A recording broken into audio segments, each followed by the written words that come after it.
Hello Africa and a warm welcome to JIT-TV News, where we bring you nothing but politics, business, sports and entertainment all in one experience. My name is Andile Gogulethu, Intombi yakwaCindu Mahlaba.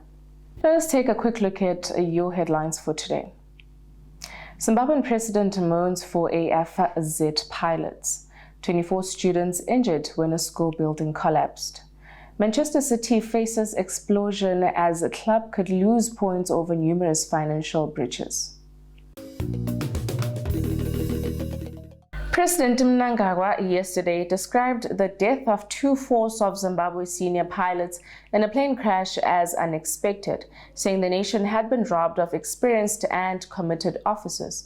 Group Captain Ben Munyanduri and Wing Commander Daniel Manyenga died after the aircraft hit a power line and crashed in the Midlands on Friday last week. In a condolence message, President Mnangagwa said the AFZ has been robbed of 2 experienced and dedicated officers. Air Marshal also sent his deepest condolences to friends and family of the deceased pilot who are on duty and playing part to ensure that the AFZ fulfills its mandate to defend Zimbabwe's airspace and territorial integrity.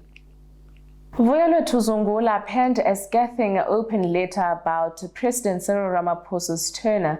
Zungula said South African president keeps making promises he cannot keep. He added that in 2019 SONA, 500,000 housing units were promised, but according to him, to date, just under 14,000 were delivered.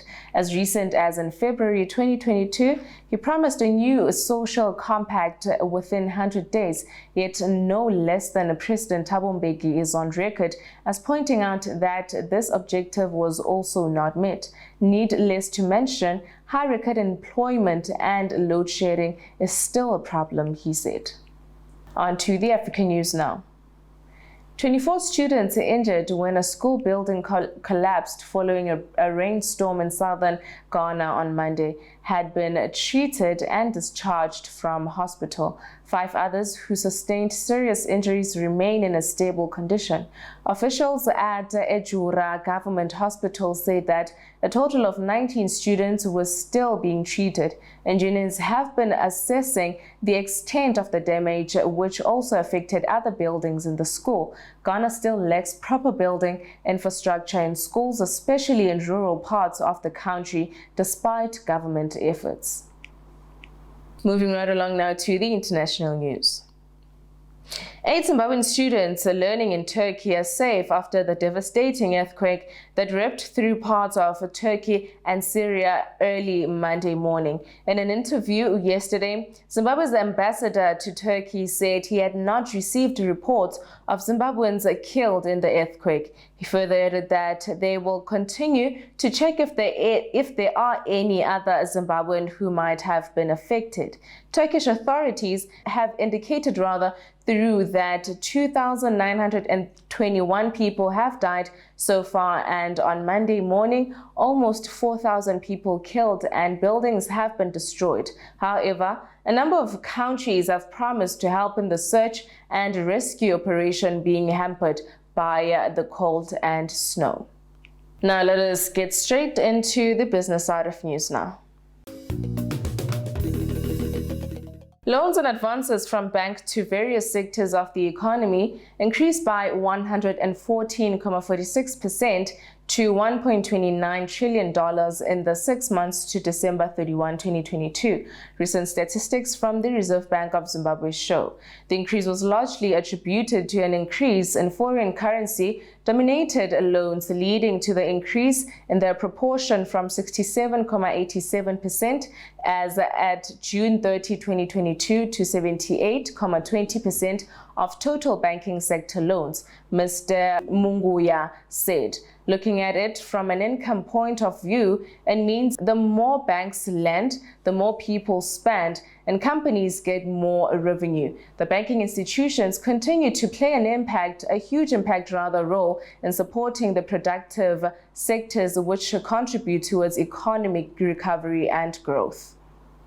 Now, the country's largest consumer companies have urged President Cyril Ramaphosa to scrap the sugar tax and suspend fewer levies to help businesses cope with load shedding. The open letter, which was signed by TGCSA and Pick n Pay chairman Gareth, said that the cost of power generators is unsustainable and would result in higher prices for already embattled consumers. And if this crisis continues, TGCSA added that they will not be able to guarantee stable supplies of food, medicines, and other essential goods. The government needs to understand this rather than believe they can maintain businesses as usual. Let's take a quick look now at your financial indicators for today.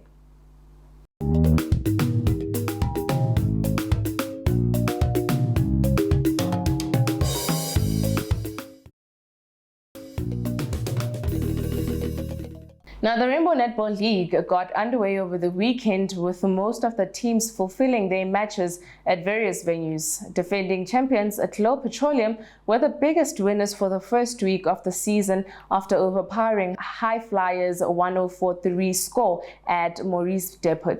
They also beat Mambas 49-43. Correctional also had a positive start to their campaign when battling Kami 72-23 score.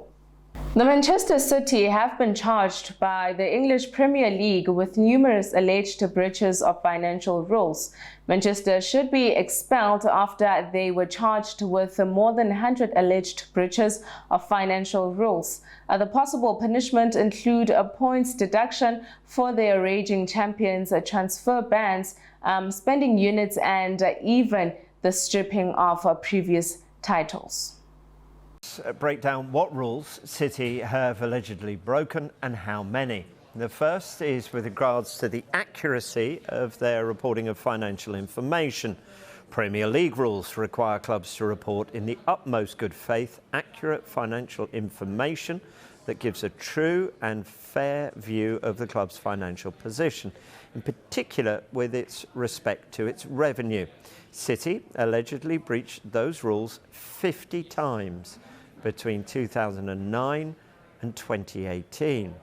The next is with regards to manager remuneration. Now on to your JIT-TV News weather report.